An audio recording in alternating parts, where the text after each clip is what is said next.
Hello, my name is Luiz. I'm from Brazil. And, let's go straight to the point because it's supposed to be a quick answer in this video. So I would like to start paraphrasing Paulo Freire, who's the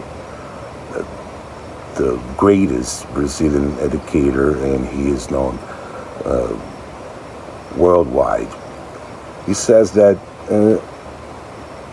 to educate is an act of love, and love is an act of courage.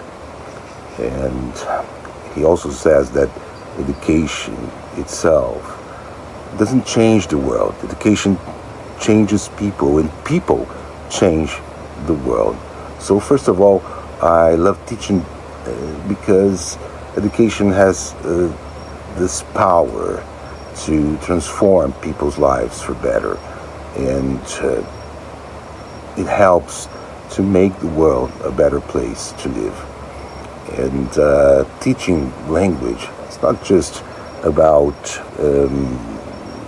formal and academic contents, grammar structures, and linguistic competences.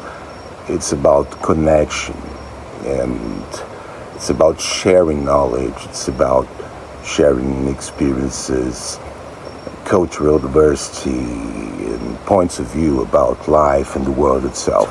Well, these are some reasons why I love teaching. So thank you very much for your attention, and that's it.